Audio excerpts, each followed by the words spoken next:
We just attempt to have a honest conversation. That's all we are attempting to do about God, reality, truth, an exploration about these things, just as honestly as possible. That is the whole idea. Yes? So, fundamental to all of this is whether there is even such a thing as God.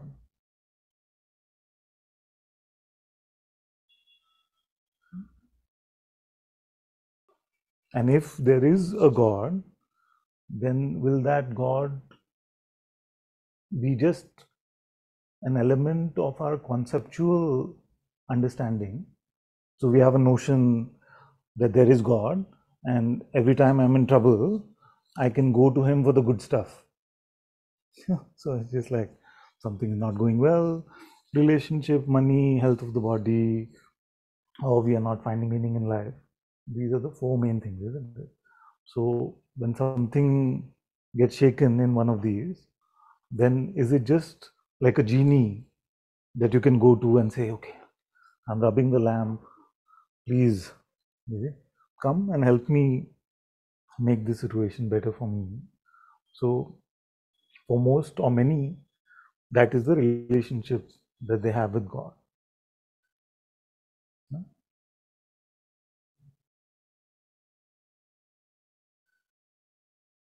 But is there a deeper reality? Can we find Him if He is real? And they've told us that He's everywhere, no? Told us He's everywhere. Then what is that everywhere that seekers seem to have to seek for tens of years, decades, some of them standing upside down in some yoga mudra, looking for God if He's everywhere? So what is really going on?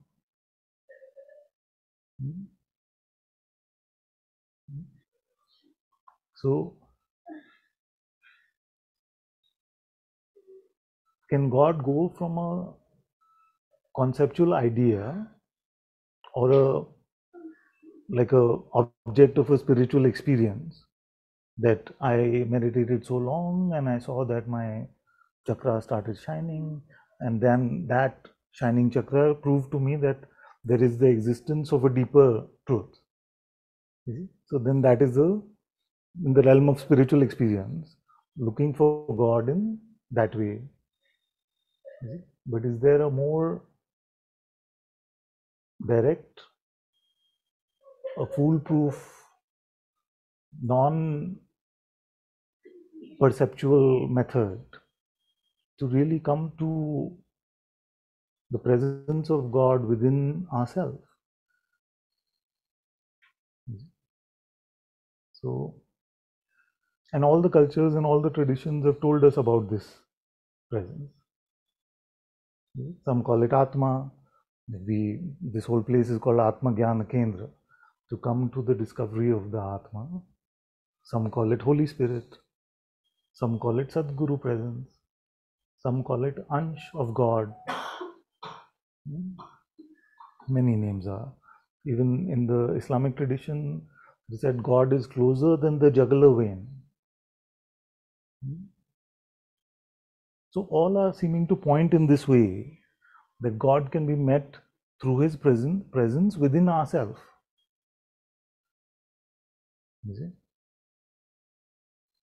So that narrows down where to look. And that within ourselves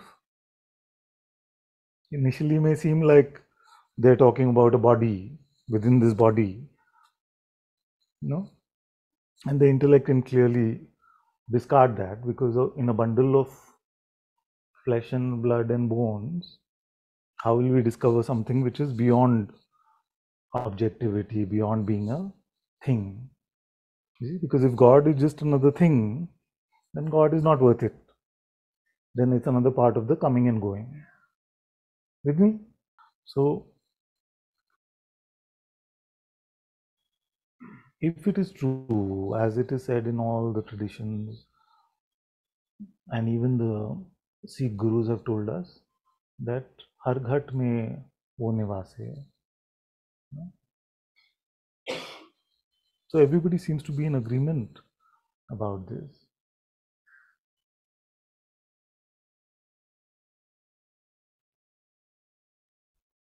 Even the Christian said, I don't live anymore, it is Christ that lives inside me. So, what is really going on? And can we come to the discovery of God's light, God's presence, while we are alive, while we are here? And if I was to provoke you even further and say that till we come to this discovery, we are basically living as if we are slabs of meat, or we are living as if we are zombies, just never truly lived. This is the walking dead. So the dead was born, remained the dead, and is going towards death. Provocative it may seem. We're just trying to get a reaction, either to say, no, you're talking rubbish, I don't agree with you. It can't be like that. Or to say, I'm willing to look with you. But if I'm calling your life a waste without this, then either fight with me or come along with me. But don't just leave it and say, हाँ देखेंगे होगा, सब ऐसे ही बोलते हैं. You can't just leave it for tomorrow and say, yes, it's very important to find God, but right now, today I have some important emails to send, so God will wait till tomorrow. Or some other important work to be done, will wait till tomorrow. So yesterday in the Sangha, one child was going through something. So I said to her, what is the date yesterday? 8th. I said to her, 8th October 2023. If you spend it on this particular thing, then are you just okay with that? Instead of living in God's light and living in God's presence, are you okay with that? And because of obviously she's heard me often enough, and she's realizing the urgency of that point, she said, no, I'm not okay with that. I don't want to spend another day without living in the light of truth.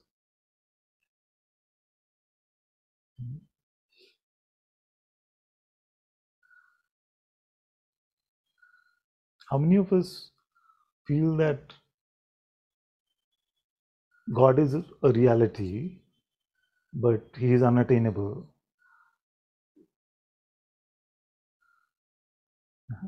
Unattainable. In terms of His darshan, His presence, not that you will capture God or own Him. Everyone feels that He is attainable, His presence is attainable. So if you really felt that, then how is that not on the top of your pile, not priority number one? Because if God is attainable, then what else is of value? And when I'm talking about God, I'm talking about the God, to whom a trillion universes like this are just tiny fireflies, tiny playthings. So if His reality can be found, shouldn't that be project number one?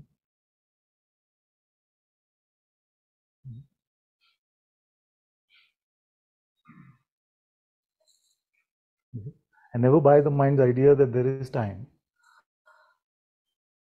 I have shared in the past few months a few times that we've had very close ones leave the body this year, and I feel certain that both of them would have felt that they had time. neither of them would have said, no, no, I want to live and die a godless life, and I have time. You see? So the battle really is for time.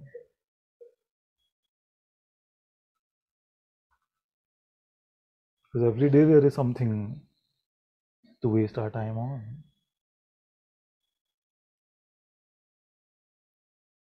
And I'm not saying nothing should be done, we should become all sadhus and you see, just leave everything, renounce the world and just search for God. That's not what I'm saying at all. I'm just saying that can we not make ourselves available wherever we are, whatever life situation we are in, to meet God?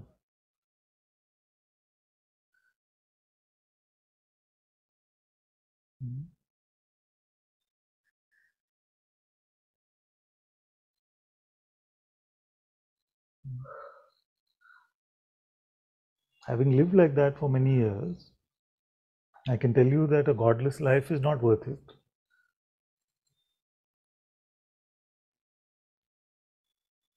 Because a godless life is a life of mental oppression, mental slavery. We don't realize it yet because we think the mind is me. You see, so it feels like I am living on my terms. I am deciding. I am picking what is good for me.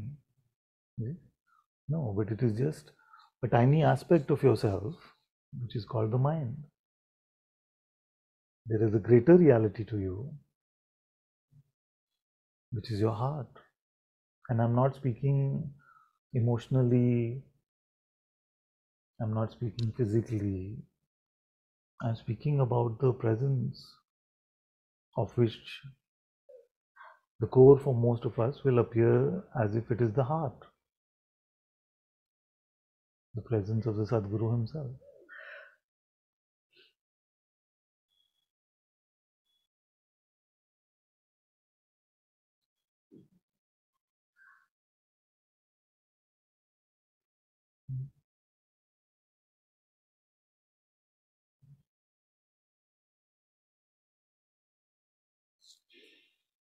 So therefore then, for those who are open to the possibility of God, must make that their top priority in life. And those who feel that they've come to the presence of God must learn to rely on that presence, on His will, on His light, on His love for everything in our life.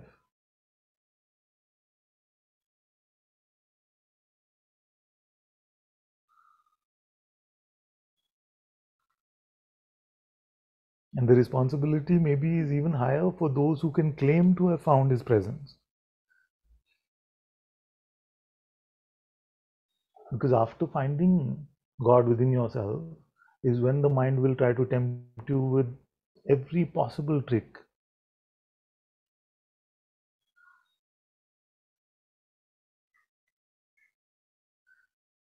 It will still try to make your life about the non-existent ego.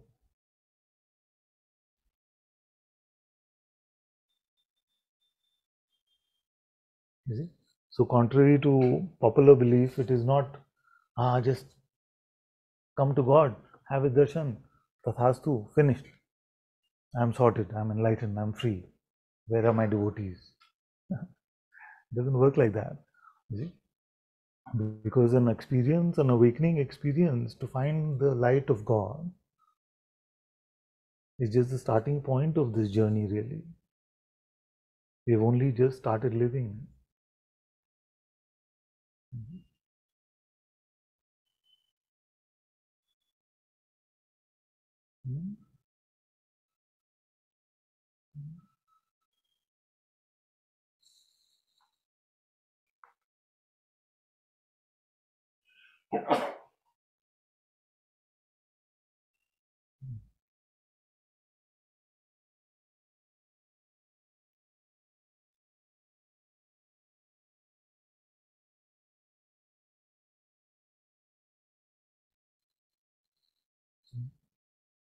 So I'm saying God is a reality. It's not a figment of our imagination. He is not a concept in our head. He is a living being. In fact, He is the living being. All of consciousness is God.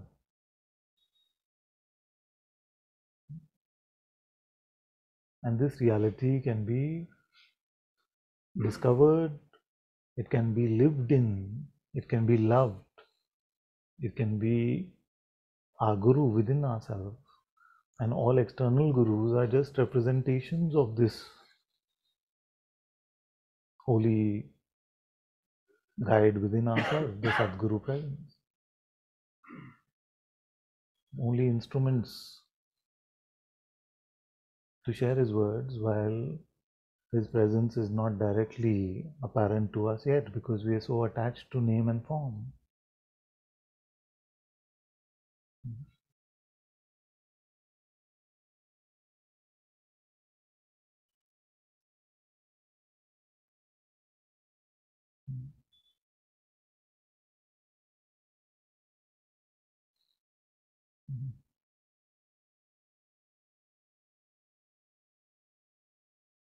So, what should our next question be?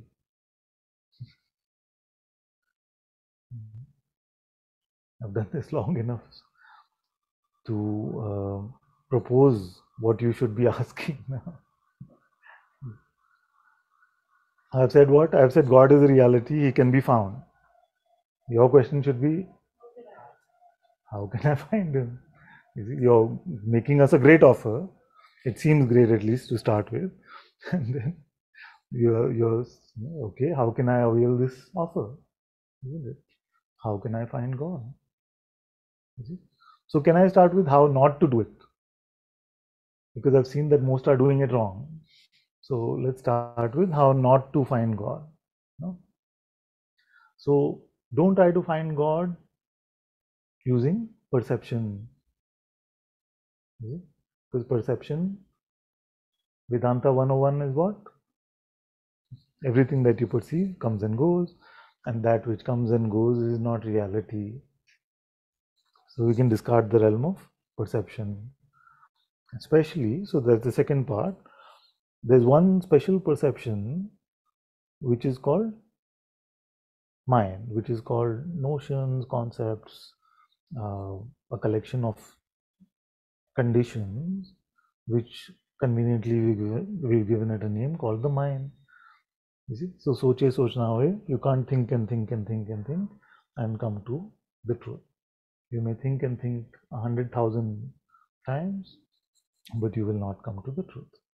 So your highest thoughts will not get you there. Your highest notion of God will not get you there. Just conceptually knowing that God is everywhere, He is everything, will not get you there. So not through percepts and not through concepts. This is how not to do it. This is where most of you will lose me. Okay, so just I'll try to go slowly. With me so far, not through perception and not through concept. Wait. So then what is left?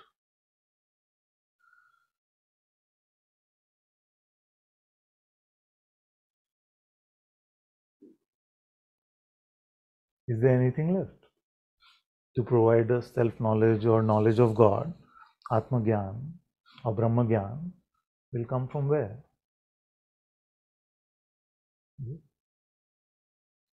Not perceivable.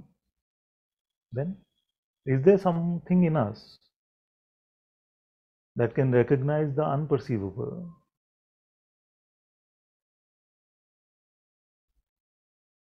We are taking huge quantum leaps today. So, but this basically makes a foundation for what is being shared in Satsang. Is there something in us where we can recognize that which is beyond perception and beyond concepts? So we're not looking at conceptual understanding, saying the earth is spherical, although perceptually it seems flat. You see, so that is beyond perception, but we're beyond even concept.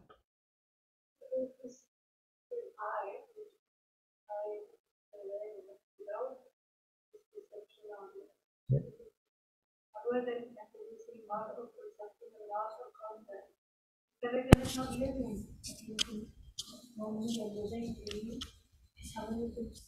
Okay, let's keep it focused. So, is there something in us which can recognize that which is unperceivable?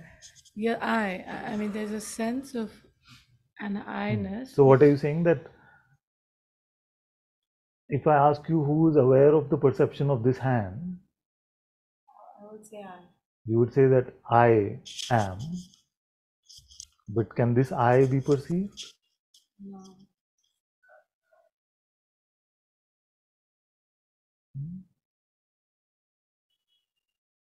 Is it just a concept? That I must be perceiving this hand, obviously. The brain must be functioning, all the neurons must be getting fired, you see? But is that your experience? That you needed conceptual understanding to conclude that it is I which is witnessing this realm of perception. So, what color is that I? What shape does it have? How old is it?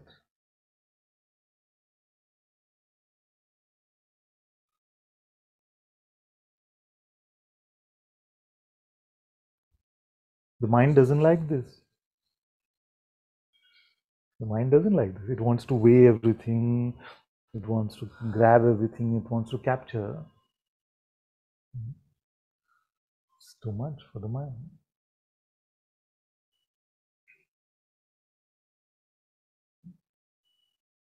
But can we confirm that, at least in our experience, and we may be completely wrong in our experience, but at least in our direct experience, I am the witness of all that is, we call this world or this universe.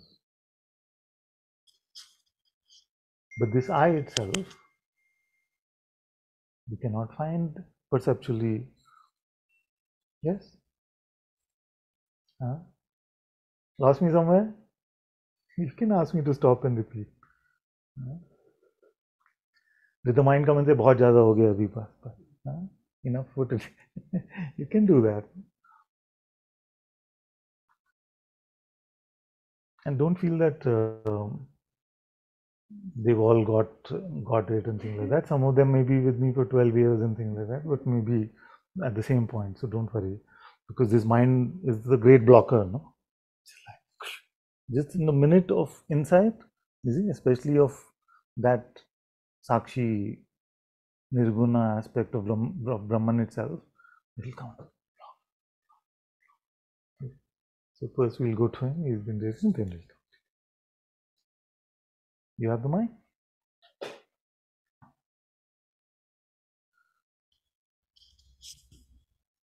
But his questions from there are very different from his questions from here. I'll come there. Shall I come Okay, there? see, let's get the tone first. Yeah. No, when you said that it cannot be perceived or something, you said, no, it cannot be perceived. The perception is about perceiving the physical or the created objects, phenomena. So every time I wanted to ask you this, whenever I hear or read this, because self is there, it's not there, it's there. So even if it is not phenomenal perception, somehow I have to know it or see it. See, again, it's not perception. Somehow when you knew, or when all the masters finally know it, saw in that word I'm using, something, it may not be the perception at this level of phenomenal perception, but something they saw it, right? So is, again, that's a confusion. Is it a perception, or is it something which we cannot talk at the level of this phenomenal creation, or in the words of intelligence? That was a thing which So sometimes we call it recognition as opposed to perception. So it is important to come to the self-recognition or self-realization. So what is that? You see? What is that? To confirm to yourself that you are the one that is aware of this perception, the hearing of this voice, who is aware of it? Can you say repeat? Hearing of? The hearing of this voice. Hmm. Who is aware of this hearing? Who is aware I of am hearing? directly hearing. I am not aware of hearing in like 2 stages. Just I am hearing. So you're hearing, you're seeing, you're Yes. tasting, Yes. you're touching, you're smelling. I forgot the last one. So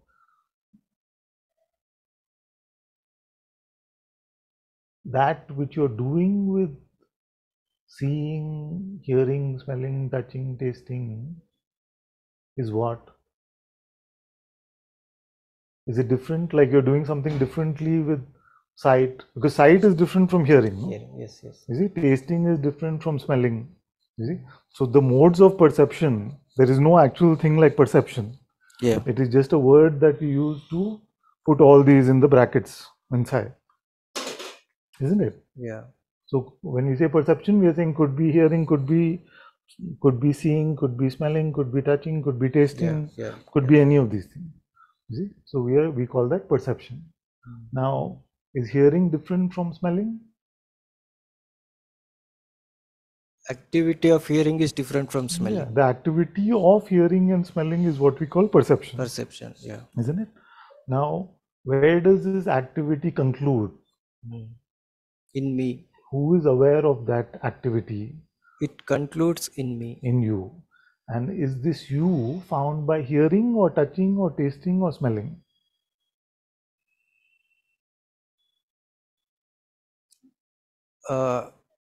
It without them also it's there. I am here. Exactly.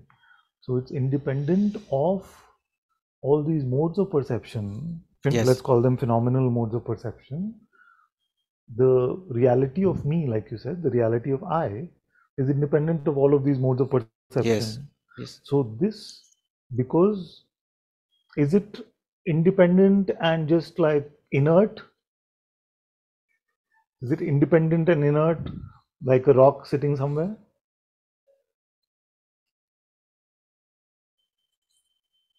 I cannot really answer this question. I don't know about what it is. Does perception come to it as if it is something dumb?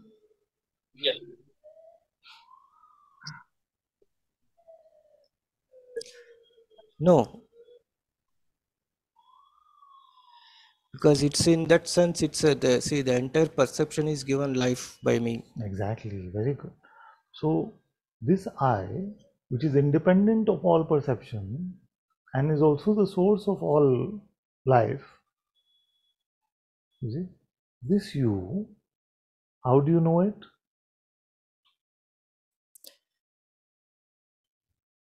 Without how I know it. Yes, and that without how we call intuitive. Yeah.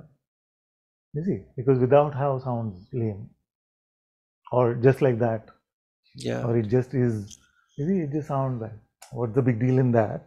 So to make it sound nice, we call it intuitive insight. Sound nicer, no? That I came to satsang, I got intuitive insight instead of just like that. Okay, so let's use just like that. So just like that, what else do you know?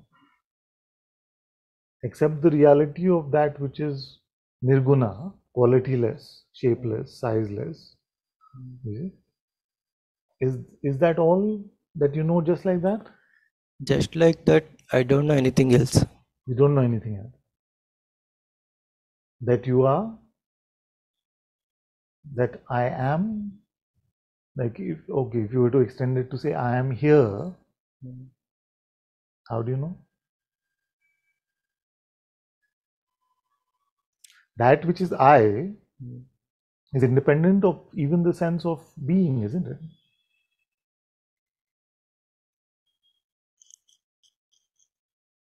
Just try to meet it. Don't think about it. Okay. Just meet it. The I, which is aware and not inert, it in fact gives life. That I is the source of, or is independent even of beingness and not beingness. Yeah, because I is not feeling I am I is not feeling I am being. Exactly. So this I amness is known through what? I amness is known through sense of being, self. Yes, but that sense is known through what? Is it a perceived sense? It's not perceived, but it is something which is known as I am. Yeah, correct. So can we also say just like that? Huh. Huh? Isn't it? So intuitively, you know also of the presence. Is it? Okay. Now, anyone that you love, are you always experiencing a feeling of love towards them? Not always. Not always. You see? Many times it's anger, frustration. You see? So, and yet, if somebody was to ask you truthfully, do you love? Yeah. You see? You say yes. My children, you see, many times they're not doing their work or they're partying till very late at night. So I'm not always feeling so much love for them. But if somebody asks me, do you love your kids? I say, of course. You see? But how do I know that? And you say, does that love have conditions? I say, no, I love them unconditionally. You see? So this unconditional love, how do we know? Although the feeling may be irritation. How do we know it? Just like that. So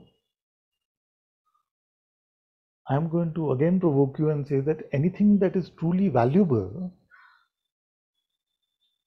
is only known just like that, intuitively, through the heart knowledge, as we call it. How many times you've said, I'm irritated with you, Father. I didn't want to come to satsang, Daily. but my bike brought me here. Many times, no? But my bike brought me here. You see? So, are you really saying the bike brought you? No. You're No. saying that a different source of knowledge actually pulled you into satsang. Yeah. You see? So, that is also intuitive. Because you were thinking, I'm not going to go. I can't make sense of what he's saying, and I'll listen to the others. It doesn't really compute. All those contradictions come. I'm not going to go. But you get on your bike and something draws you to come here. That is also just like that. Intuitive. So that which we recognize just like that, through this heart knowledge, that is called intuitive insight. That is called intuitive insight. That is the source of all true knowledge with a capital K. Sometimes the word knowledge is used with a capital K, and sometimes it's used with a small k. So true insight, which is known intuitively, we capitalize that. Love we capitalize. Self we capitalize. Being we capitalize. Knowledge we capitalize, because it is known from a deeper source of truth than the fluctuating waves of the mind. So to come to the presence of God, to live in God's light, to make our life in the way of the heart and not in the way of the head, one of the steps is to rely on our insight rather than our concept. Thanks. I was remembering from last time you asked us to meditate on the space between thoughts, and that was the first time. It's a very fleeting moment, but it happens sometimes, and that's how I was thinking when you were saying that kind of made me feel like our identity, whatever, is just a collection of thoughts. And since there is a space between thoughts too, so that is just, I guess, incomplete or whatever. Almost like you could say that we are a figment of our own imagination. Let's put it that way. But whenever that moment happens, that when I try to Very rarely. It's not like I consciously try to do that. Sometimes you are in that space, and I really liked your inquiry, uh, the method of inquiry. Whatever you can observe, it's basically not you, right? Like you try to. So that's where I'm at. Like you observe that space between thoughts. Yes. But since I'm even observing that space is also not me. But at least it's a bit formless, because thought in itself is sort of a form, right? So from there, what would you? And it definitely counters the notion that I am just my mind, because the mind is nothing but a bundle of thoughts. Yeah, exactly. And you see that between thoughts, you remain as a witness, isn't it? So even when the thoughts are not there, you are witnessing that emptiness between thoughts. So you can continue to ask if you have been asking, or start to ask, who is the I which notices this space? That's where I don't know what's going to happen after that, but Some fun as far as stuff. thoughts are concerned, it was fairly intuitive to me, honestly, even before that. I didn't really like the idea of a sudden identity. It just seemed very tedious to maintain, you know. So, but this part of space between thoughts, it's sometimes I observe that, but nothing beyond that. Let's put it that way. So I don't know what to do. Yeah. So when you ask yourself, who is aware, or who is aware of the perception of this space, or who notices the space between two thoughts, then I don't know, because my mind is a little bit visual. It tries to maybe think visual. It's like a when you say you're kind of like plugging out. It's like a lot of layers. You're kind of plugging out. It's kind of like you're inside, kind of like a shell, but then after that, it's basically blank. So whatever the visual may be, sometimes a visual may come from the mind, or a thought may come. Your job is to then ask, what witnesses this? Yeah. You see, so who witnesses the visual? Don't know. You know it is you, but you don't know. But it's which you witness. Who is that I? You can't catch it, basically. Yes. If you try to catch it, it's. Yeah. So either you can delve deeper into how do you then know it is you, if you can't catch it. How can you? How are you confirming it is you? It's relaxing though. It feels relaxing. It doesn't. I don't feel like doing much in that space, honestly. It doesn't happen. Okay. So just stay with that. Stay with that. Relaxed watching.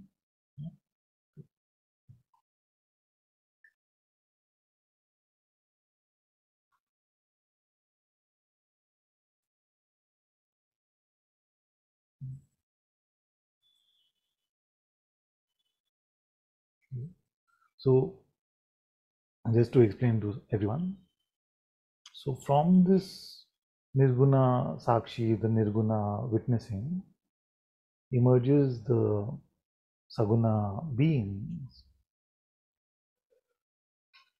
the beingness, consciousness, which you call I am.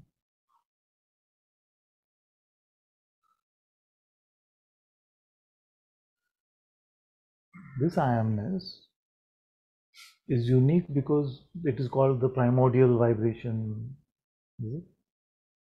But actually it is beautiful because it is both beyond perception and the subtlest perception we can ever have.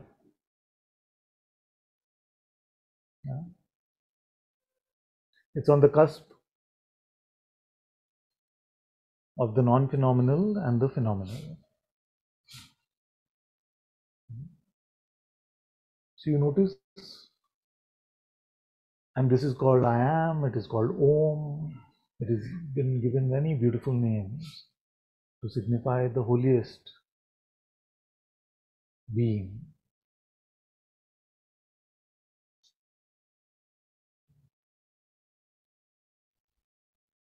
So if I tell you, try to stop being, Don't exist for a moment.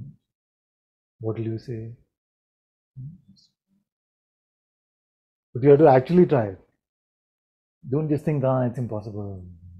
Try it with the innocence of a child. Experiment with it. Like, don't be. Anyone succeeding? Succeeding in not being? So you can't succeed because what is here? What are you not able to turn off?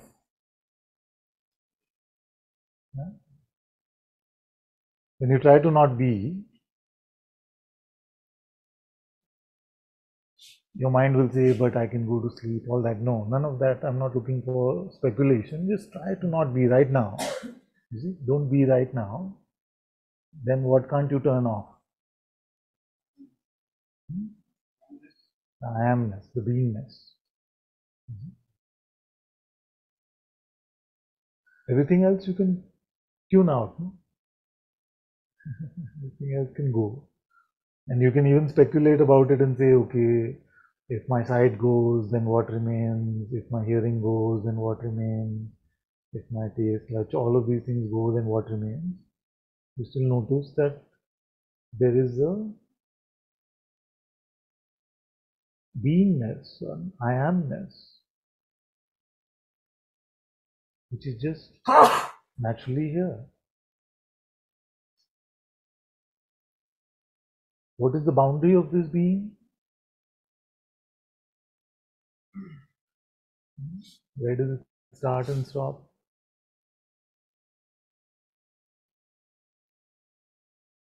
If you really look, you'll say it is boundless. But some of you will say, but I experience it in my heart. Okay? So you experience the manifest aspect of it, the subtle vibration of it in the heart, but you also know that it is boundless. The boundlessness you know intuitively, and the subtleness of the vibration you know perceptually. So that's why I called it in the cusp of the nominal and the phenomenal, both the unmanifest and the manifest.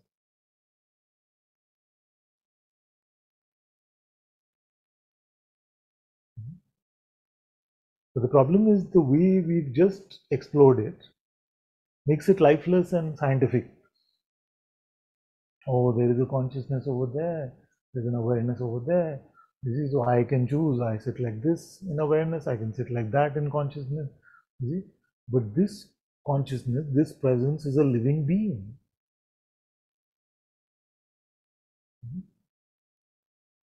And that information should shake us up. Because there's a living being inside you. Did you know that?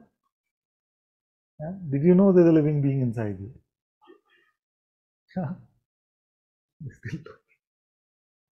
Not a trick question. There's a living being inside you. I said the other day, no? Like if somebody told you that Casper the Friendly Ghost is inside you, then would you just be like, "Haan, theek hai."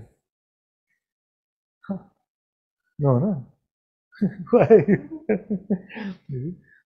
If somebody told you the spirit of a Zen cat is inside you, no? I want to find out more. Explore, explore. But our entire life we've heard that Atma is inside you. And now you're coming to the darshan of it. Because you're finding the presence of this being. This being I am is the same as saying Atma. I amness is the same as Atmaness. Myself, my being. You see?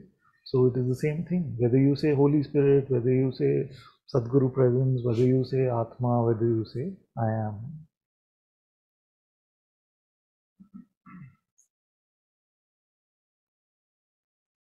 So when we just make it about consciousness and awareness, then we feel like we are some scientific observers with a microscope. And some part, the inside part is a bit like that. You see? But don't allow that to make the discovery into something very tepid and lukewarm. You're finding the presence of God within yourself. Or even if you can't confirm it's God yet, at least there is a living being within you, because you're saying beingness. What you're saying actually is that there's a being. Whose being is that? Whose presence is that? Who put it there? Where did it come from? Where will it go? The sages have told us weird things. Kabir ji said, "Ghat ghat mein Ram viraje."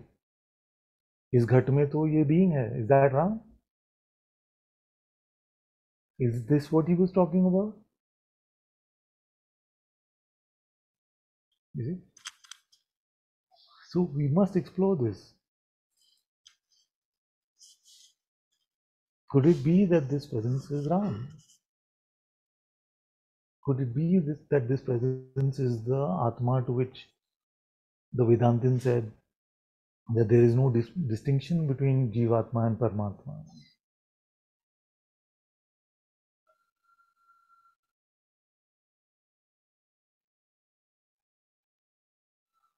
How did it go? Jiva Brahma na para. So na para means there is no distinction between the Jivatma and the Paramatma. Brahman, the absolute reality, and the presence of his being within ourselves are not distinct. That is the fundamental of Advaita Vedanta, that there are no two. So, are we just going to let it be like that? No? Are we just going to, हाँ होगा it, हमें क्या?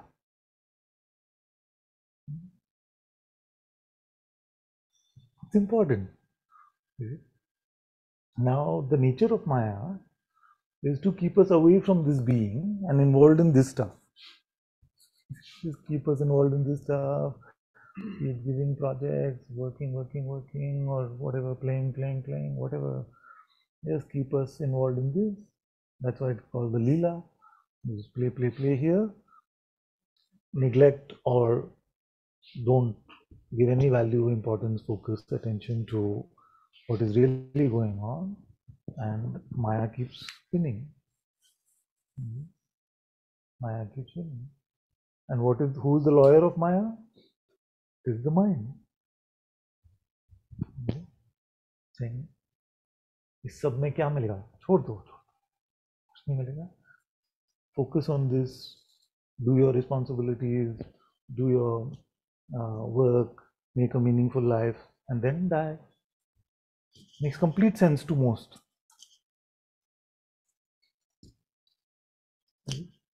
But is there a possibility of finding that which is eternal life?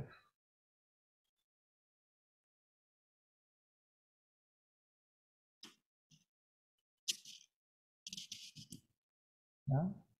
And if there was a lottery for eternal life, how many tickets would you buy? Actually, no. That there are billionaires trying to do it the wrong way. No? They're trying to make the body immortal. Some of them even trying to find ways in which they can store up their consciousness that can be injected in all sci-fi stuff. No? So injected in other bodies to keep themselves immortal. What if you didn't have to do any of that? And that life which you're discovering within yourself, your being, is eternal life. It is the source of eternal life.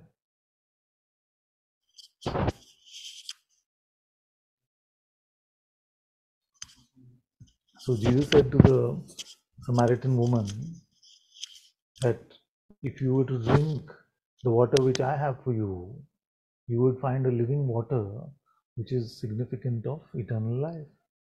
What is the living water he is talking about? So he said that the water you will give me from the well will quench my thirst now. But what I am offering is a living water which will forever quench our thirst. What is he talking about?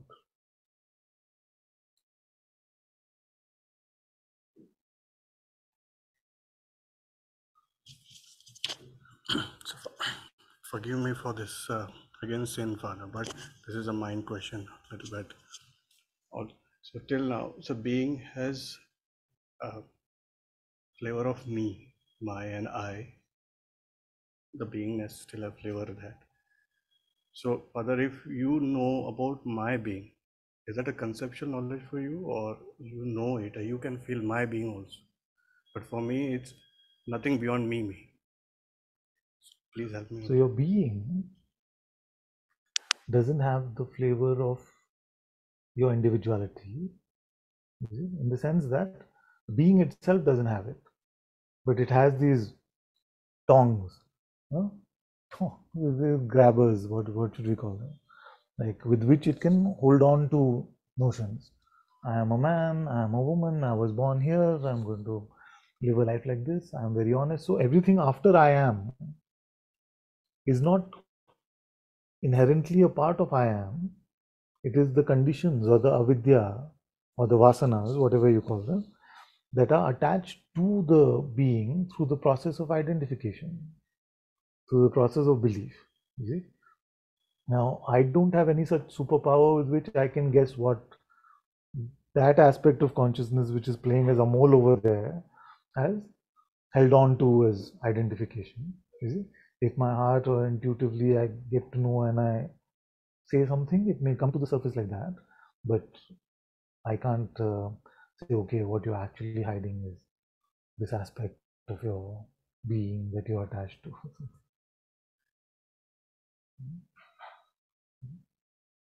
That is why the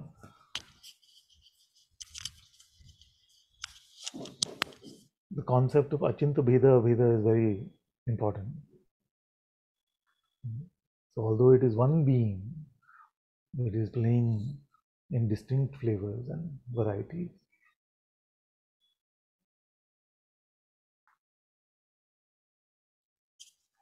So can I ask, just paraphrasing what I understood now? Now, I don't want to make a mistake again. in the here, Yeah. make all the mistakes here. No. I mean, in the sense of what you're saying and what I'm receiving. Okay, what did you hear? So this livingness, I mean, this livingness which animates the body, which is animating this whole world. Yeah.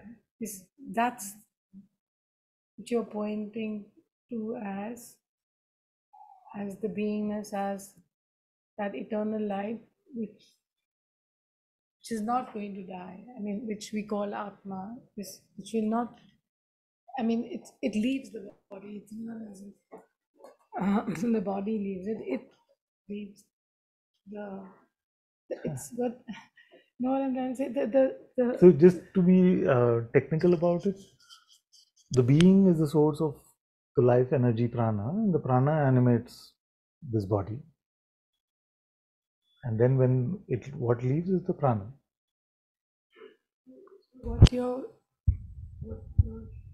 showing us is that beingness, that livingness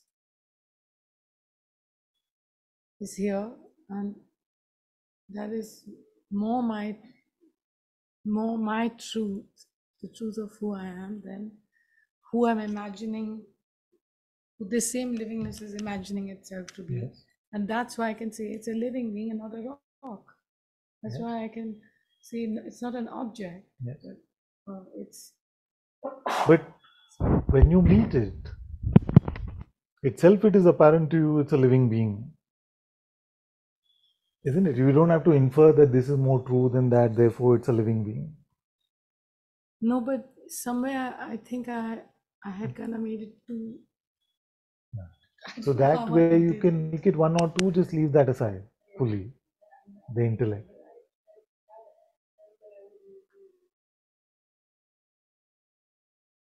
Yeah, so just don't go there.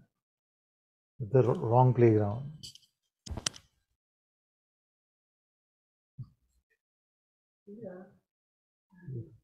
One second.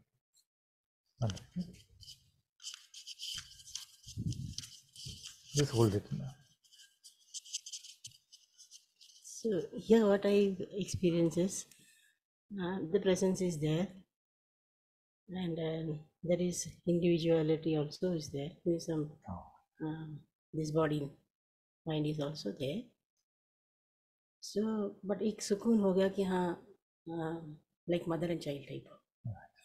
Yeah, and that So, would but be there is one restlessness also. No, this is not the ultimate, or this is not the not the correct final. still. There cannot be two. So I have to be the, if I call it as a mother, Yeah. then I have to be the mother, not the child. Because that is natural but to you. Now I'm enjoying the child aspect more, and I'm very comfortable that mother can't go leave me anywhere. She's all the time protecting. I'm under her care, so no issues like. But identified more with the child aspect, not with the. So I want to be the mother aspect more than the child aspect. So if a child means still that individuality is there, some sort of lower presence. But how do you know that the relationship is mother-child and not Pandit and Havan Samagri? Mother-child and Pandit. Versus, how do you know that the right conceptual frame of reference between the pure being and our individual ego is mother-child and not Pandit and Samagri, just for example? Love is there, maybe that time. Your being is loving the ego? The being is loving the ego?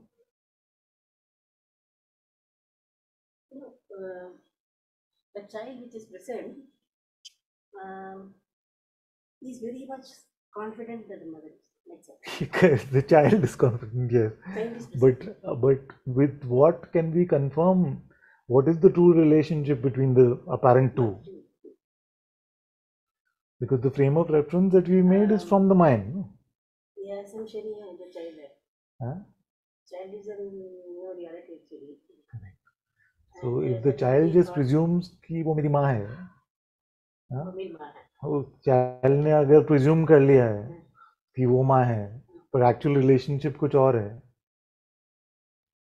then how will we find out what it truly is like?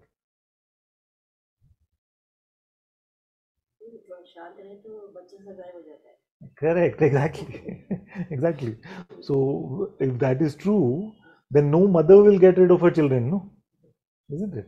So the reality must be something, the metaphor may be something else. The frame of reference may be something other than mother-child. You see? The ego would love to have that relationship as if it is mother-child, because it gives it some validity, some this thing.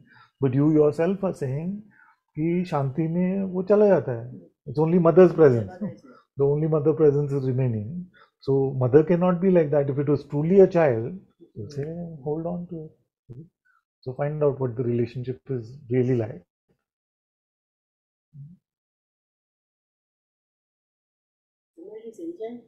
Yeah, of course. That's why it's important to contemplate what is the reality.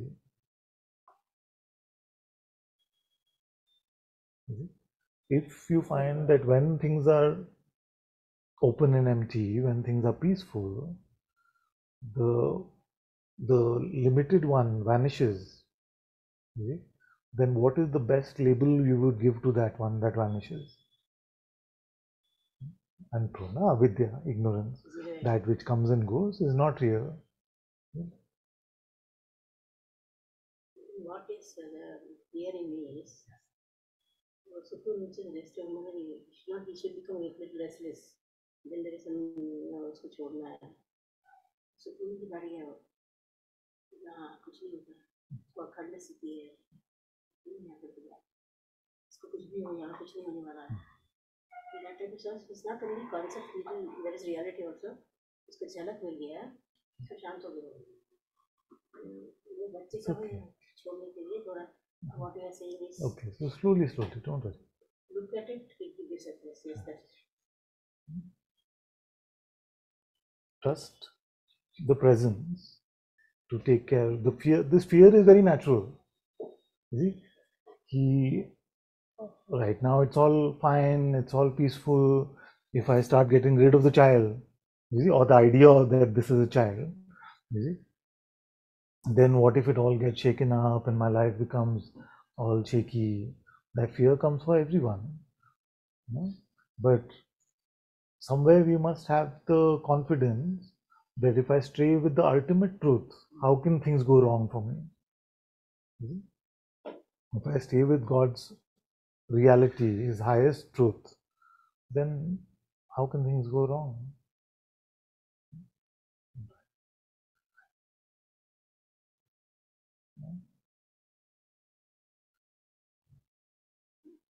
And like you said, that when you're peaceful, then only the presence remains. So try to be like that for as much as possible. That's all. You don't do anything else. Just do that.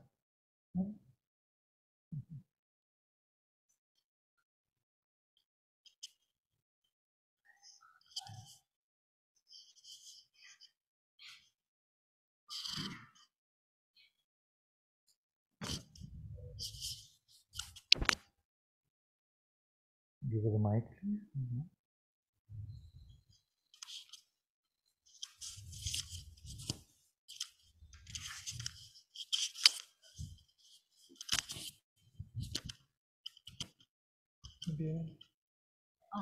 So when I entered, you said something like live from the heart. But I have noticed that in any situation, there are two voices, and I'm unable to understand which one is the mind Yeah. and which one is the heart. Yeah.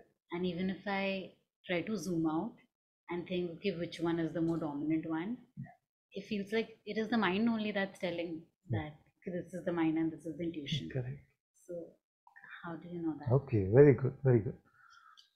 So we have to be very careful firstly, because you're right that there are two voices in a way, no? But the mind can play as if it is 1,000 different voices. You see? So if it gets used to hearing satsang, then it may even come to you and say, my dear child, you see, like this, and it sounds very much like your heart would speak or something like that. So you're right, the question is very valid. How do I know that the guidance that I'm receiving is truly from my intuition, the Sadguru presence, from my heart, and not from my trickster mind? So firstly, I want to clarify for everyone that when we say heart, like many say, that I am all heart. I'm all heart, I'm not heady at all, I'm just all heart. But what are they trying to say? It's a different question, isn't it? They are trying to say that they are fully emotional. You see, they don't go with rationality, they just go with emotion. So they just follow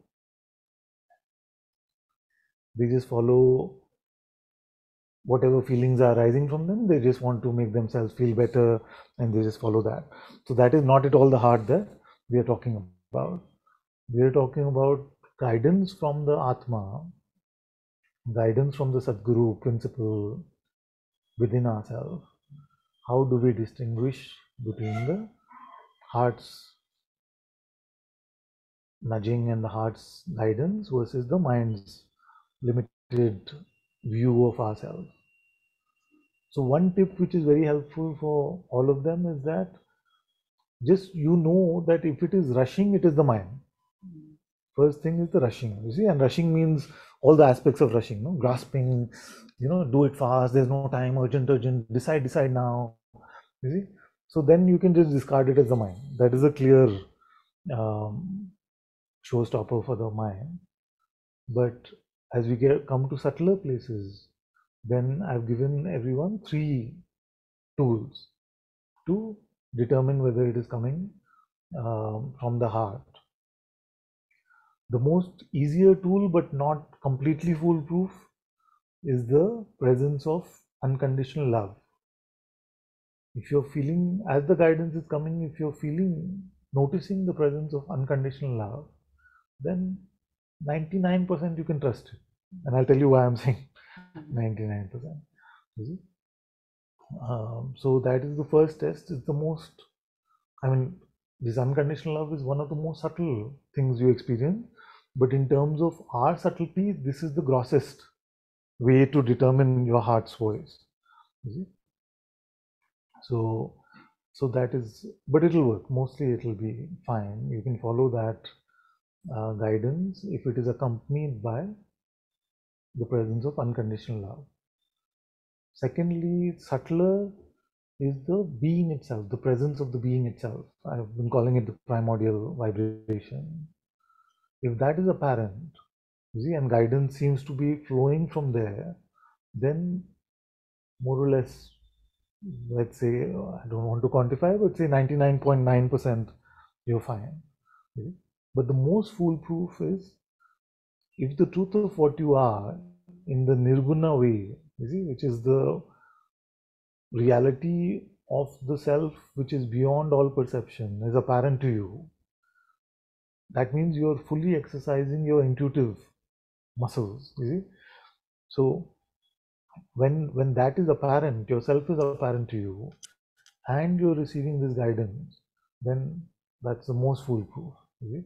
Because we in the human condition don't really have the capacity to juggle our intuition and our mind that strongly. So you'll be quickly able to notice where it is coming from. So unconditional love, the presence of your being, the Atma, or the reality of your Nirguna self. So subtler, subtler, subtler, and initially it can seem more difficult, but it will become easier. But the good news for all of us is that if truly our intention is to follow God's guidance, then even if we get confused or tricked by the mind, His grace will take care of it. So we don't have to make it a battle, or like something to feel guilty about. Oh, I must have followed my mind. I got tricked. All of that stuff is not needed, because what did you want? If you truly wanted to follow God in your heart, you'll be taken care of anyway. So, because I've read it so many times, just go with the flow, go with the flow. So when does that mean that you go with the flow because then you're not giving your mind the time to think? Could be. And is that Could coming be. from a But many source of people have being? many ideas of go with the flow. Yeah. You see?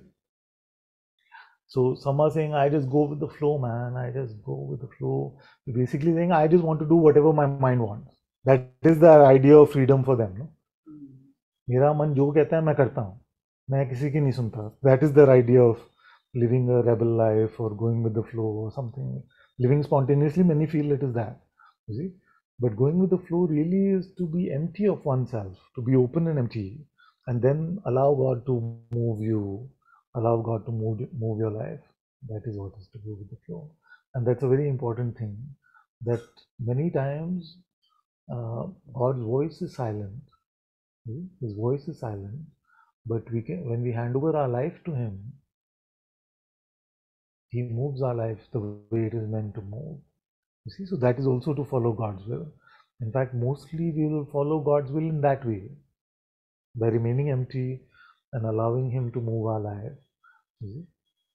And mostly when we get used to living like that, then we may start getting the prompts or the nudges from within.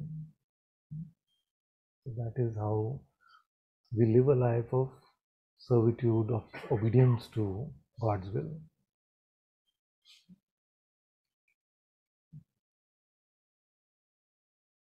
Are you here for a few days or you go back to Pune? I go back on Wednesday. On Wednesday.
All clear so far? Yes?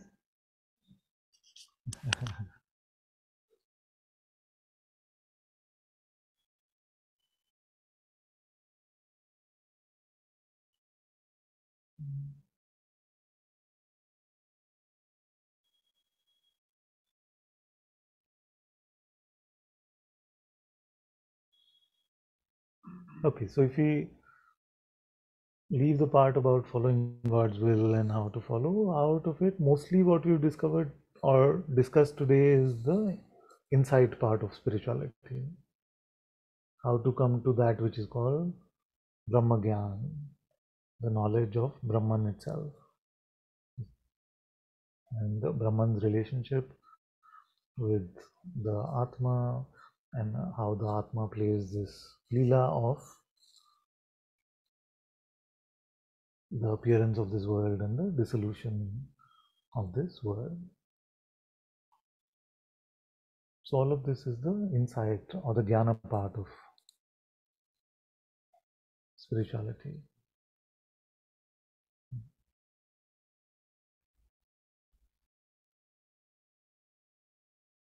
And it'd be really cool if that was all that was needed.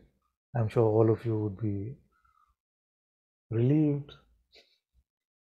I see I am the self. Done na? What is there? There's only one. What is there? I can just live peacefully, be happy.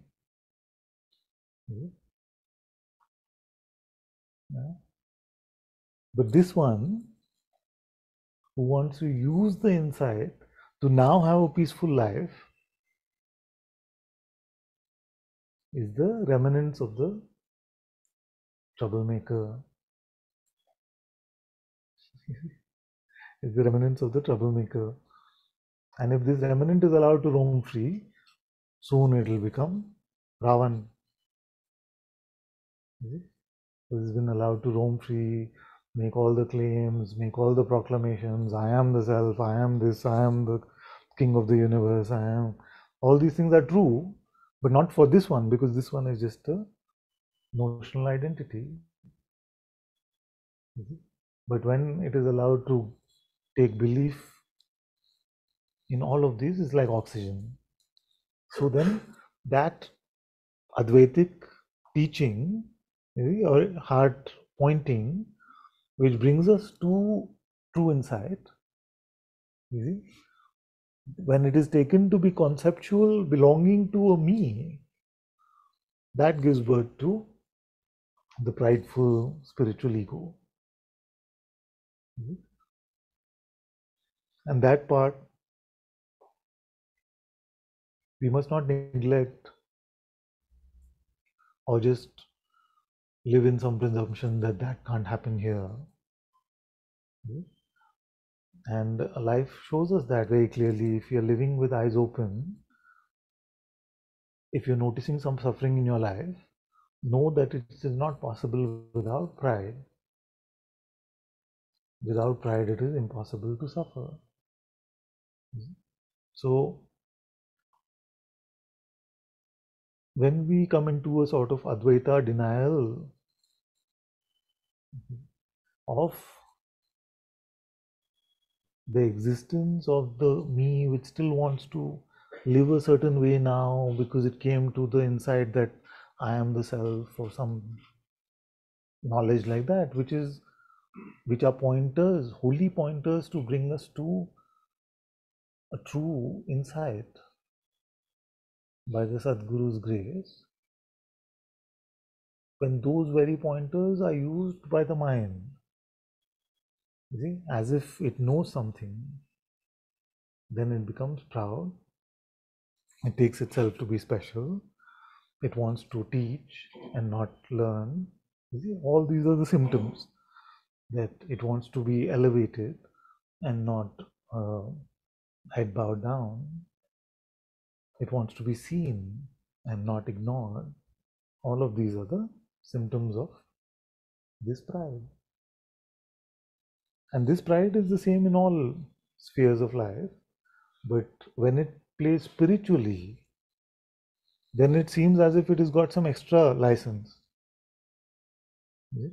And anybody countering that will say, I am not the doer. I am only the self. This must be appearing to you in your Leela as if I am doing this. But it's not true. You need to inquire more. It'll have all the weapons for battle ready. So it uses knowledge not as an umbrella to shield ourselves, but as a sword to attack others. See, so I'm giving you the flavor of how the spiritual ego operates, how it tries to prove that I am right and others are stupid or wrong, not evolved enough, not spiritual enough, not truthful enough, whatever. So, and there are umpteen examples throughout history.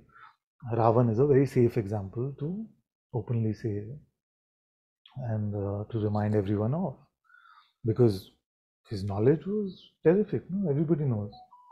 He was saying the right stuff. He even made beautiful compositions like this Shiv Tandav Stotram.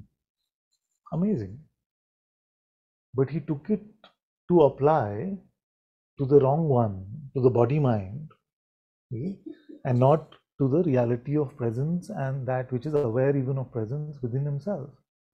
So he started to say that I am as great as Ram. Why should I bow down? If he is Vishnu, then I am also Vishnu. He was not wrong, because in his reality he was, but the way he was applying it was to himself personally. So it is very important for those who are coming into the light of presence to be extra vigilant about pride. It's really important to come into servitude. So that is why Bhagavan said that this bird has two wings. The first wing is Jnana and the second wing is Bhakti. What is Bhakti? A combination of love and servitude is Bhakti. You may love someone deeply, but you don't want to serve them. So then it is not Bhakti, it is just love. Or you may serve somebody because you have a job, but you may not love them. You see, so it's just service, but it's not Bhakti. So when love and servitude are present together, then that is called Bhakti. Bhakti or devotion.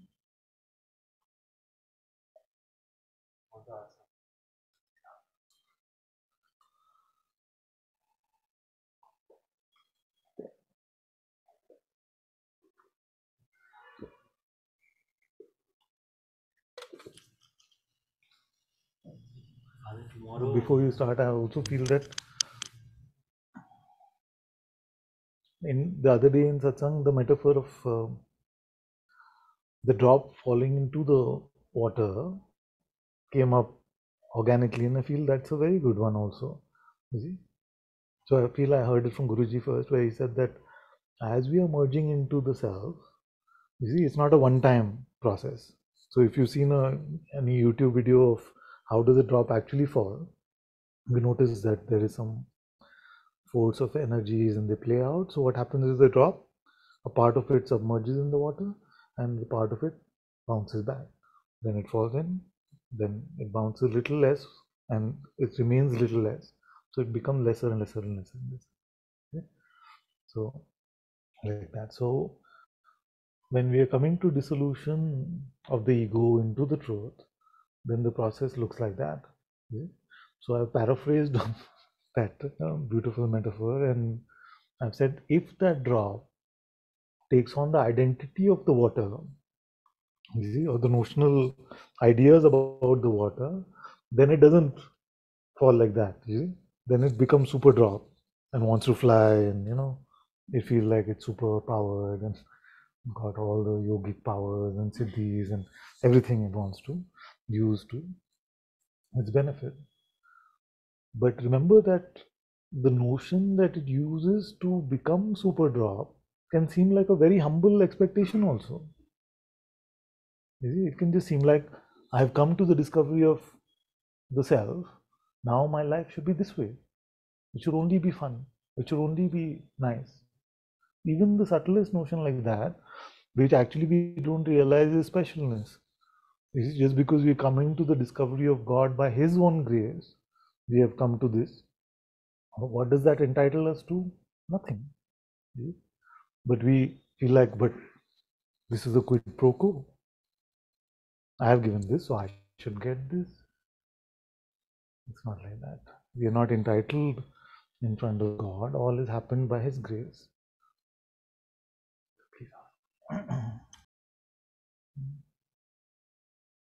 What are the elements of servitude? Exam time, Viva.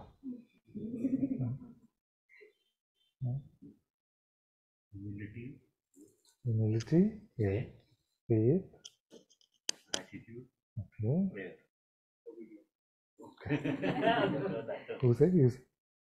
Fifth who say obedient? ये सुन रहे हैं मेरे बच्चे और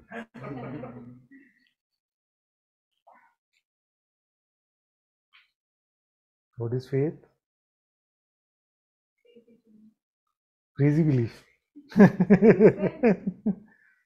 Crazy belief in a way, but it's not belief really. You know? Belief is an atheist's idea of what we are doing in spirituality is that we just pick up a lot of irrational beliefs and concepts and we just believe them deeply. You know?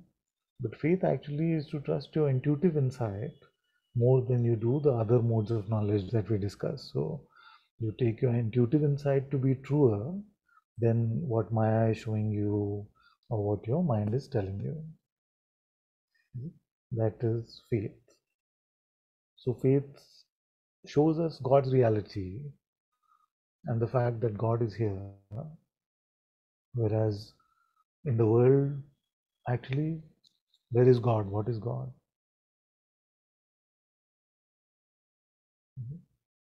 So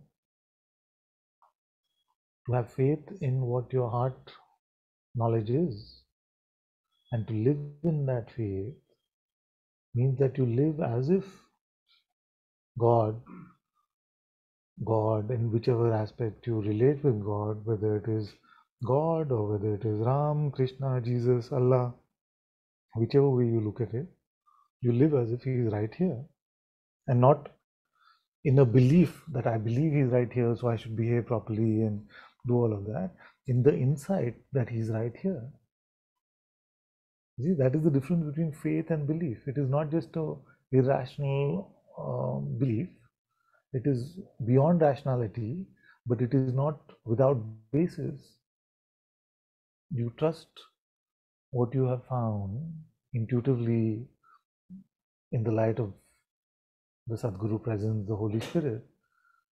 You trust that more than you trust any concept or perception.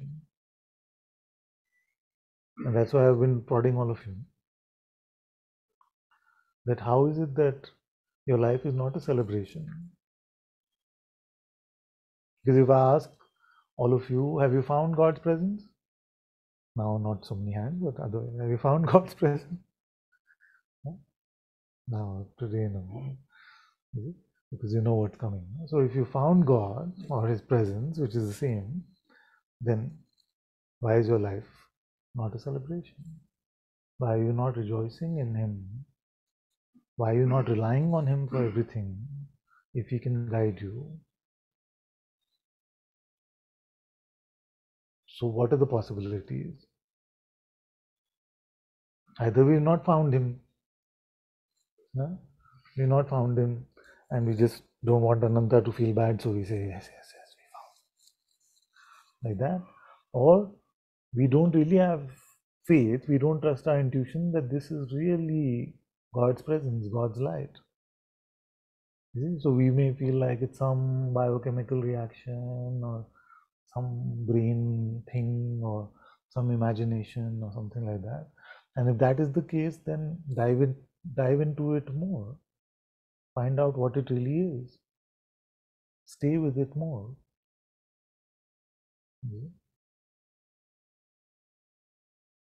Because if Ram was sitting next to you, you would not waste time thinking about yourself.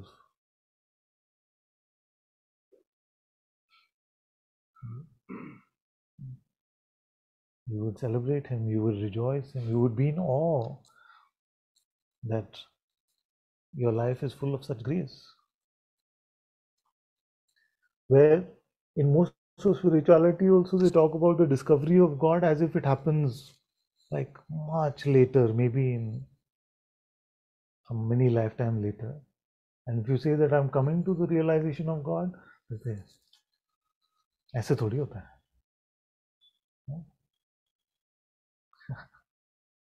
Or as they would say in Kanpur, बढ़िया है तुम. Is it not like that? No, you found God, is it?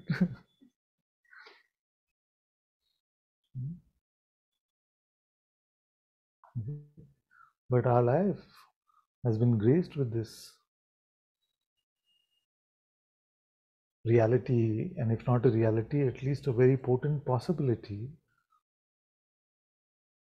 And all we have to do is remain empty of the false self to set the table for God's light to come.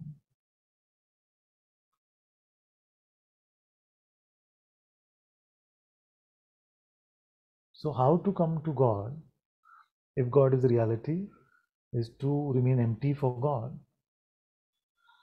Because the lane is too narrow, it does not have the space for both God and me. So, every time you focus on me, you're giving the me the chair for the chief guest.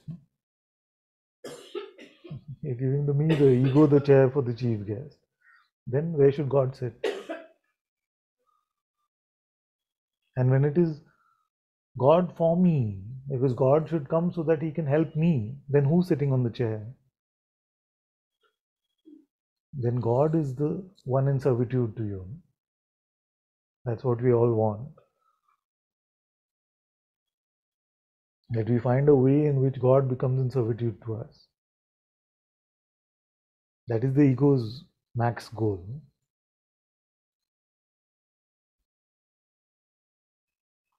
Wouldn't that be nice? Isn't it?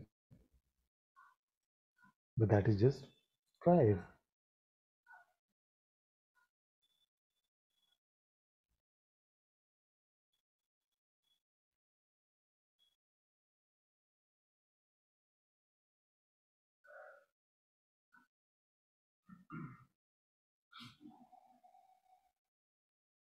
But those who have come to His presence,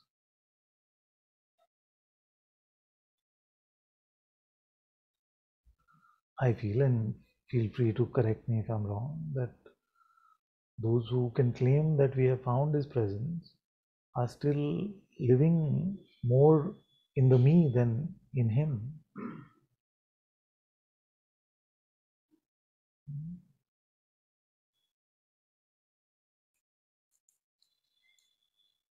And that's why spirituality is so shaky. The smallest thing happens and we go shaky. You know, somebody says at work, somebody says, and the family shake. So the shakiness is because still our eyes are on the me, not at the Lord's feet.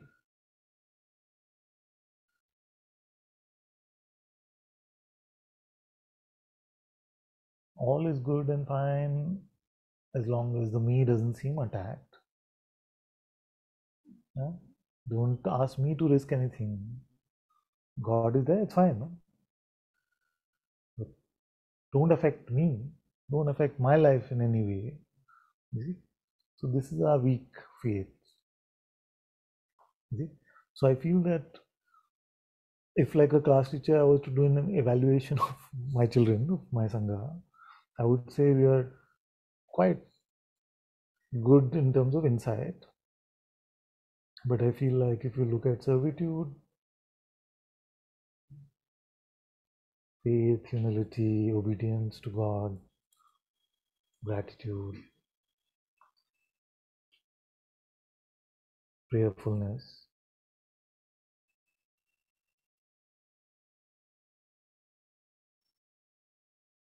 and so I would say that on those fronts, we all have a long way to go, including the teacher.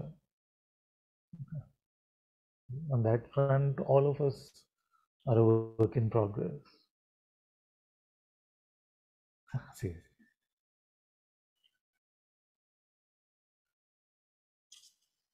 Father, I want to share something. Yes. Narad Bhakti Sutra commentary. So in that it is said that, have an uninterrupted sharing with God. Yeah. It's like be indifferent to everything else. Like people on the street. When you're walking and going, we don't, care about people on the street, right? We are just walking.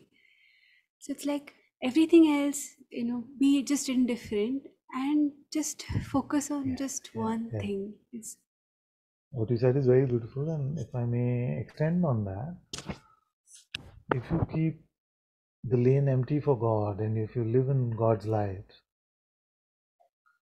then actually your outer expression may also change, where when you're walking on the street, you may bless everyone that you come across. So when you focus on Him inwardly, then He takes care of your outwardly. And I'm not speculating about any of this. This much I can definitely confirm, that with the eyes set on Him inwardly, outwardly, it's all taken care of. That's why as a teacher in Satsang, I never have plans or notes or anything like that. I have just one job, to stay in my heart temple in His presence. And then He moves His mouth, He moves His body the way it is meant to. And I have no judgment about how He's doing it.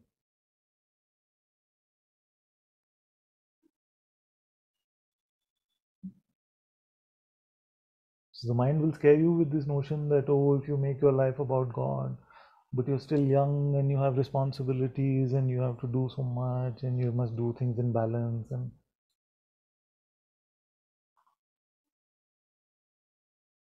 God is not a slice of the pie in a pie chart. I have seen pie charts like this, all of us have, no? Spiritual life, emotional life, mental life, physical life, have the full balance, and you have the perfect life. Who has been able to juggle all this? Nobody can. So there's a mistaken notion there that if you become spiritual, then God cannot run your life. It is a mistaken notion because you are not even contemplating how is your life running right now. Who is running it? Who is beating your heart? Who is breathing your breath? Who's holding this body together? We feel like I am doing so much. If he stopped doing for a moment, finish, no? One moment, finish. So that is why it is called ego, it is called pride.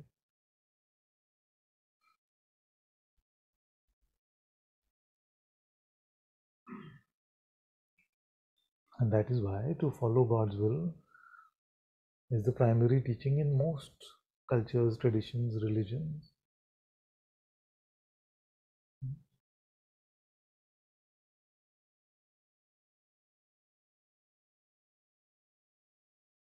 We are very reverential towards Hanumanji, Lakshman, Bharat, Sita Ma. Very reverential towards all of them. Why? Why? Why? This is a simple one. Oh, yeah, obedience, servitude, for willing to follow Ram's will on everything, especially with Hanuman. Go to that forest and get me that thing. He went, he couldn't find it, he got the whole mountain and came. Go send a message to Sita, she's in Lanka. He went. Lakshman said, I'm also coming. If you're going, I'm not going to leave you. I will serve you as a prince and to live in the forest. They were done with that part of Gurukul and all that, but he's willing to spend 14 years in service to his older brother, but really master and God.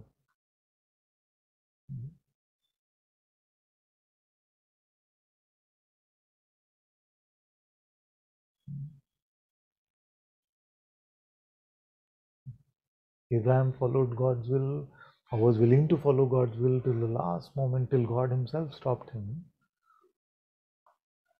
And he is the founder of the religions which most of the world is following. All the Abrahamic religions are Christianity, Islam, and Judaism.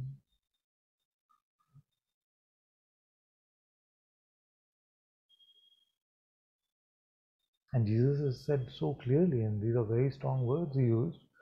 He said, you may say to me, Lord, Lord, but I will not recognize you. Means I will not help you or serve you unless you have followed the will of my Father.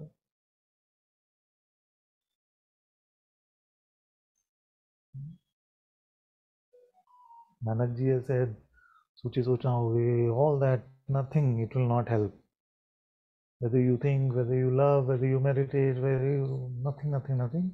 Then when they asked him, what is the way out of this delusion? He said, Hukum Rajai Chalna, Nanak Likhya Nal. Follow the will of God, and that is Nanak's main pointing.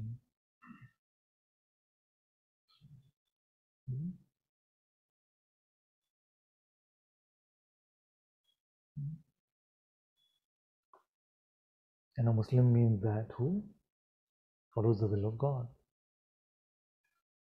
The word itself means that.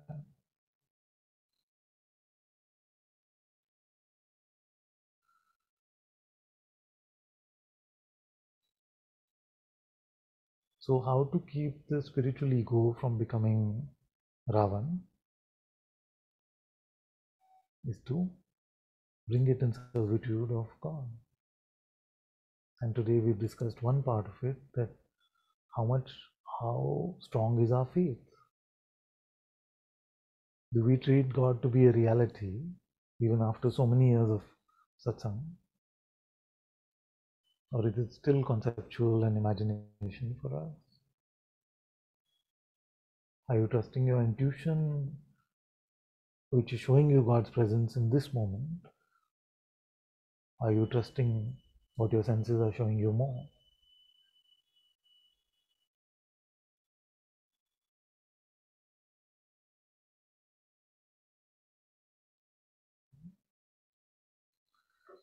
The faith to follow will come once the faith to be in it is done.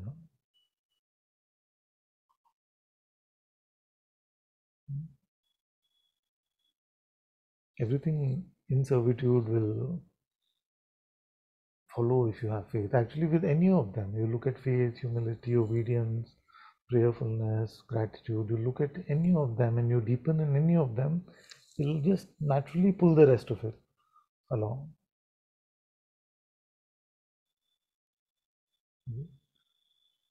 But our ego, our pride wants to hold on to our insight and not really become servants of God.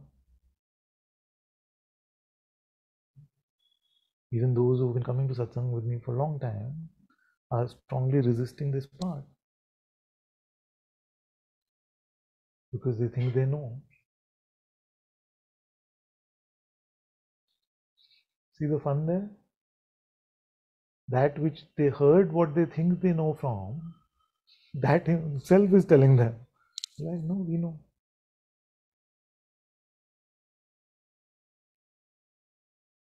This is how pride plays.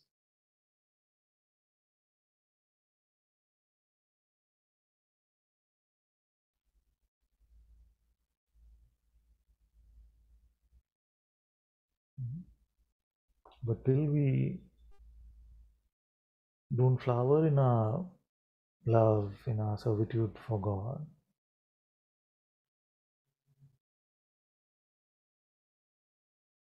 our insights are only worth something in your mind.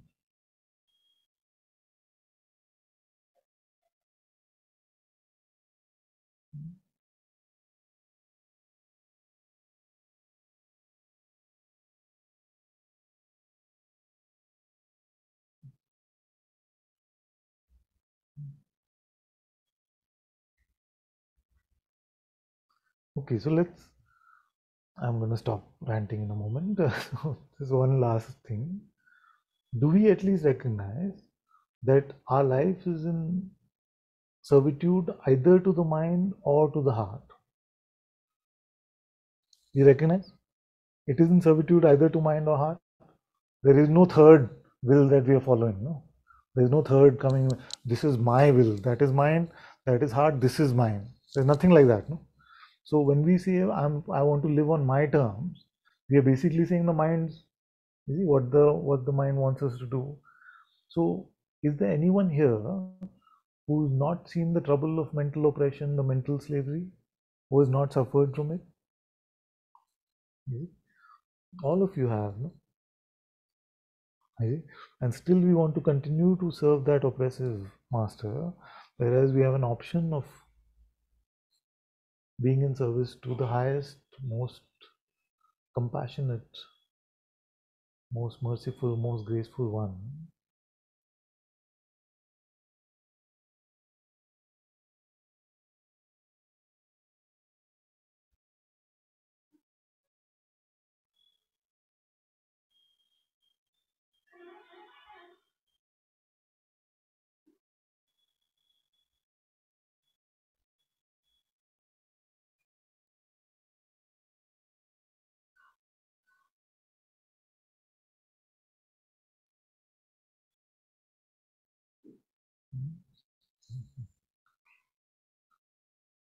I'm done ranting now.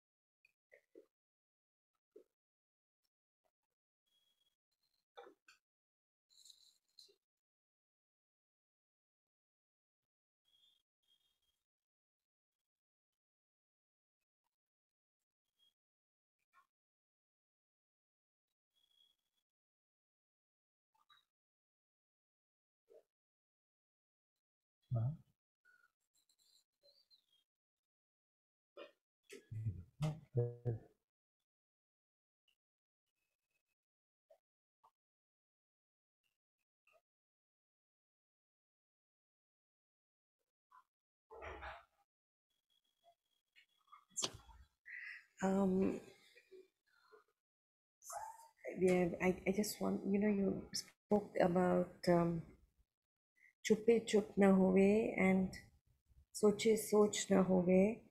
Nanak likhiya hukum, right? Hukum rajai chalna. Chalna. So it is basically that knowledge and meditation. So chupe is that, Can right? you get that thing from there? The whole thing is there. The frame. I used to remember this. I don't know how I forgot. Can you read it out? Careful, careful. Sorry.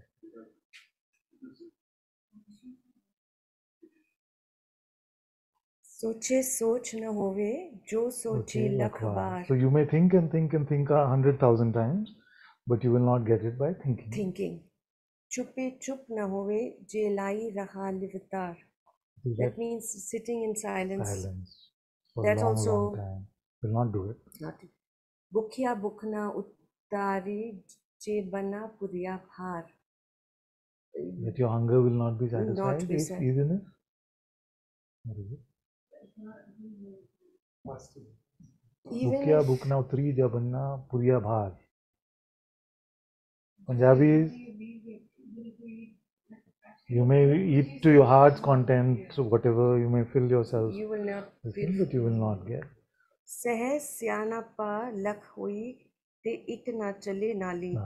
So Sahisyapa is that hundreds of tactics and tricks and smartness you can have, but it's not going to move one thing for you. Itna chalna. किफ सचिया होए किफ खुड़े टूटे पार. Yeah. So how do we come to the truth, and how do we break the veil of this delusion? हुक्म ही रजाई चलना नानक लिखिया नाल. Hukam Rajai Chalna, Nanak Likhya Naal. So he said, not this, not this, not this, not this. The only way to break through this is to follow his will, follow his command. Actually, Hukam is a stronger word than will. Follow his command, and that is what Nanak has written. So in those days, the the author's name would be included in the verses. So then the attribution was clear.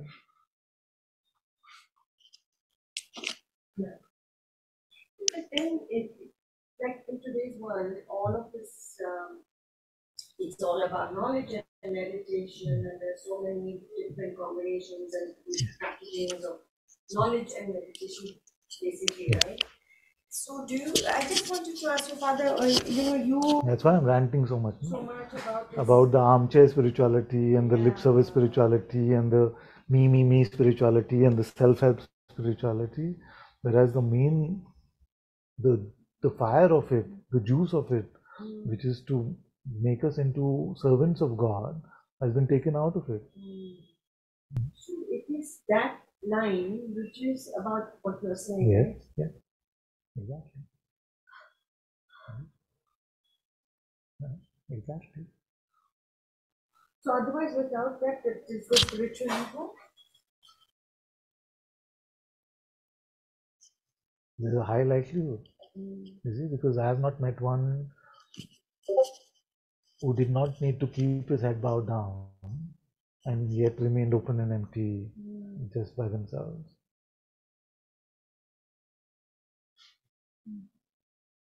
And the fact is that we don't need to derive our own conclusions. All the sages have told us. Guruji has told us that we must always keep our head bowed down, we must always be in gratitude. All the sages have told us, even those with the highest insight.